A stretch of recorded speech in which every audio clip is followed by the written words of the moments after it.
about El Dorado, but this time I'm not talking about the El Dorado brand of rums, thankfully, but rather about the mythological city of gold that was believed to be buried somewhere in the Amazonian region of Guyana.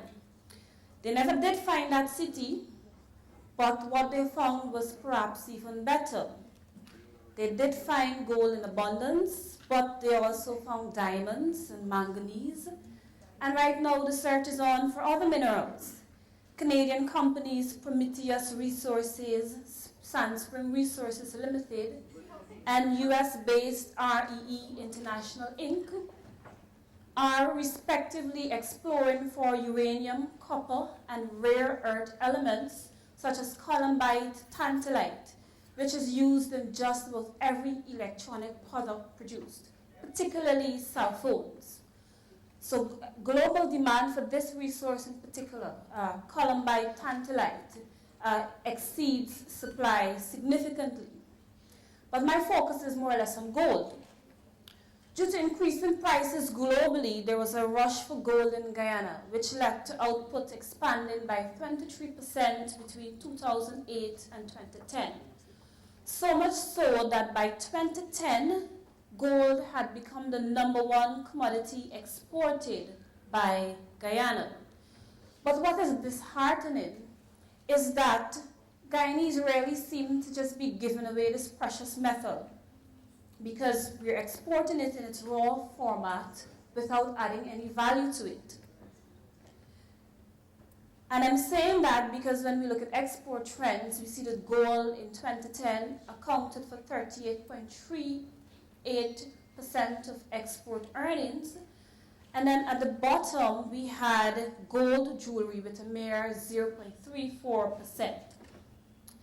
And it's even more disheartening because throughout the local value chain, we see that this is an industry dominated by SMEs, or small to medium-sized enterprises.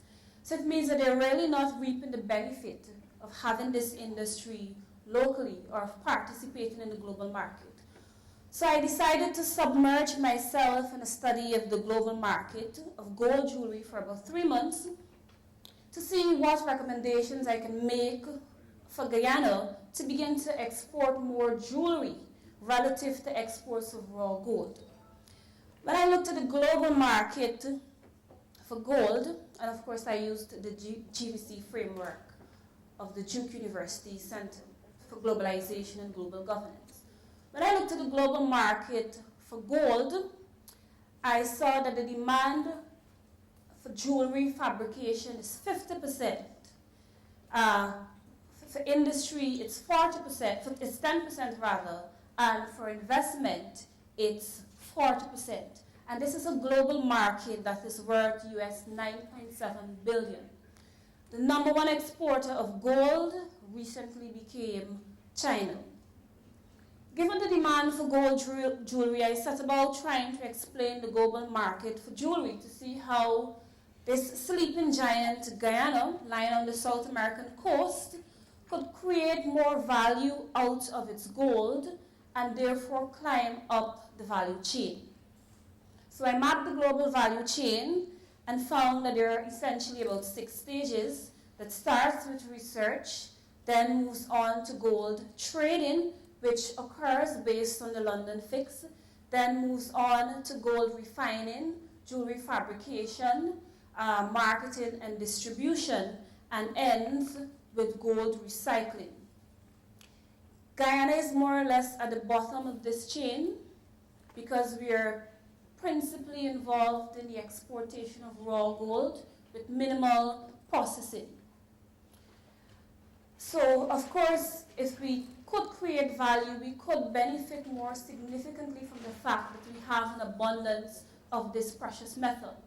So I believe there are several ways that we can upgrade in the global market for gold jewelry based on some of the characteristics of the various chains, or of the various stages rather, of this value chain. Firstly, in this chain you can produce either handmade or machine-made jewelry and still be competitive. Because while using machines may shorten the production time, Most of the world's gold jewelry is actually handmade because the intricacy of the design is just as important as the price of the product. Secondly, you can operate at either the low end or the luxury end of the market. And this table shows some of the leading luxury designers in the gold jewelry market. We have Buccellati out of Italy, Tiffany & Company out of the USA, Piaget out of Switzerland, Cartier out of France, Chopard out of Switzerland, and Bulgari out of Italy. The luxury end may be a little more difficult to penetrate because it is highly concentrated, reflecting the hierarchical form of governance. And along the global value chain for gold, there are several forms of governance, which more or less describes the relationship that characterizes the relationship between suppliers of inputs and manufacturers of gold jewelry. Many of these players have been using vertical integration as a way to increase their market share, to remain competitive, and to more or less protect the reputation of their brands. And their desire to preserve their competitive space is reflected by numerous mergers and acquisitions and joint ventures along the sheer. So this table gives a few examples, starting from 2000, going up to 2012. For instance, we see that Bulgaria in 2005 acquired the Swiss watchmaking company Cadran, and there are several other examples as we can see in the table. Thirdly, a lot of outsourcing takes place at the fabrication stage by luxury type jewelers. For instance, Tiffany & Company has about 60 independent manufacturers and operators in a number of countries. For instance, Namibia, Vietnam, Botswana. Fourthly, there are a number of options to distribute jewelry. There is non-brand jewelry stores, discount merchandising, such as merchandisers such as Walmart, Kmart, and Target, branded boutiques, authorized retailers, wholesale distributors, non-store retailers, such as mail order catalogs, direct sales, television and internet sales, etc. Guyana produces jewelry, but not on a significant scale, as I pointed out earlier. So my recommendation is for Guyana to upgrade along the following lines. And these recommendations are more or less encapsulated in the table before you. So the first thing I would recommend is that we upgrade the product by branding it as jewelry made from pure Guyanese gold, the land of the legendary El Dorado city of gold. This is a strategy that could possibly be used in the Caribbean market as well as in the US and UK and Canadian market if we target the diaspora in those markets. Secondly, in the clothing market, we have managed to secure contracts to make clothes for big brands such as Van Heusen, Victoria's Secret, to name a few. I believe that we can do the same thing in the gold jewelry market. Many luxury brands already outsource jewelry fabrication. So essentially, they can come to us with their designs. We already have the gold, so we can secure the raw materials, we can make the jewelry and send it back to them. Thirdly, I suggest we approach discount merchandisers such as Walmart and Kmart. Now, these discount merchandisers operate in a high volume, low cost strategy and have more or less become global trotters seeking out low-cost producers of jewelry. Walmart, I know in particular, is seeking markets in India, producers in India. Surely Guyana can seek to establish arrangements with such large retailers. Like India, Guyana produces handmade jewelry or handcrafted jewelry, even though the system that we use casting is not as advanced as in India. But the fact remains that most of the world's jewelry is handmade jewelry. Jewelry by Italians in particular is handmade jewelry. Another strategy of luxury jewelers is component sourcing, where you source the diamonds to go along with your gold and diamond ring, or the dials to go along with a gold watch. I believe that if we secure arrangements with discount merchandisers, then it offers a scope for us to develop backward linkages with our diamonds market, our diamonds industry. Fourthly, and my final recommendation, I would also suggest that we produce jewelry of higher heritage and functionally upgrade through the incorporation of machinery. As it is, we produce handmade jewelry, but there's scope for us to produce machine-made jewelry. The largest consumer markets for gold jewelry are the US and China, which together consumed in 2012 63% of the global market for jewelry. India and China are the fastest growing of the top three that I just identified. In India, in China rather, a KPMG study predicts that market will grow by 15%, or will account for about 15% of the global market share for gold jewelry, overtaking the US. And all of this will happen by 2050.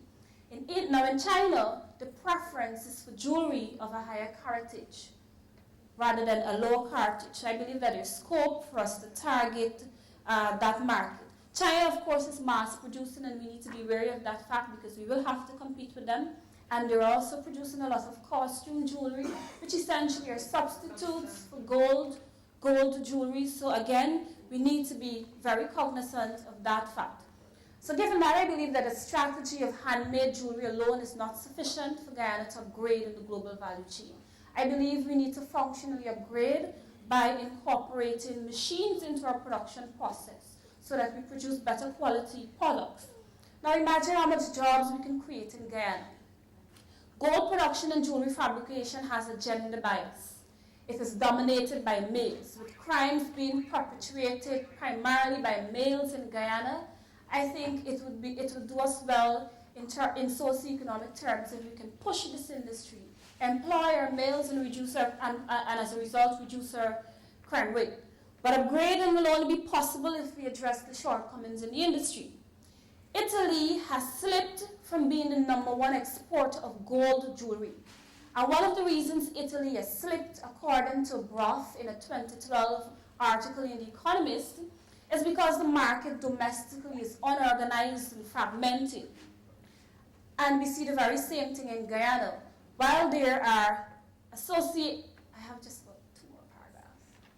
While there are associations for gold, there are no associations for jewelry producers. None of the jewelers are present on the private sector commission, or none of them are members in the Chamber of Commerce. Availability of human capital is another major challenge. Much to my surprise, none of the technical institutes of Guyana offer any training in gemology. Instead, what you have is training in furniture making, metalwork, engineering, welding, electrical installation by the Guyana Industrial Training Center. And this is what you have by the Government Technical Institute. You have training in welding, metalwork, engineering, furniture manufacturing, and electrical installation. So you have two separate public, technical, and vocational institutions providing training in similar areas. And after we produce students, they migrate to build houses in Barbados and other places because the economy does not have the absorptive capacity to retain people trained in so few areas. And every week a shipment of gold leaves our shores and young men continue to commit crimes because options for productive activities are limited. So I would like to close by also suggesting investment in training institutions if we are to move up the global value chain. Thank you.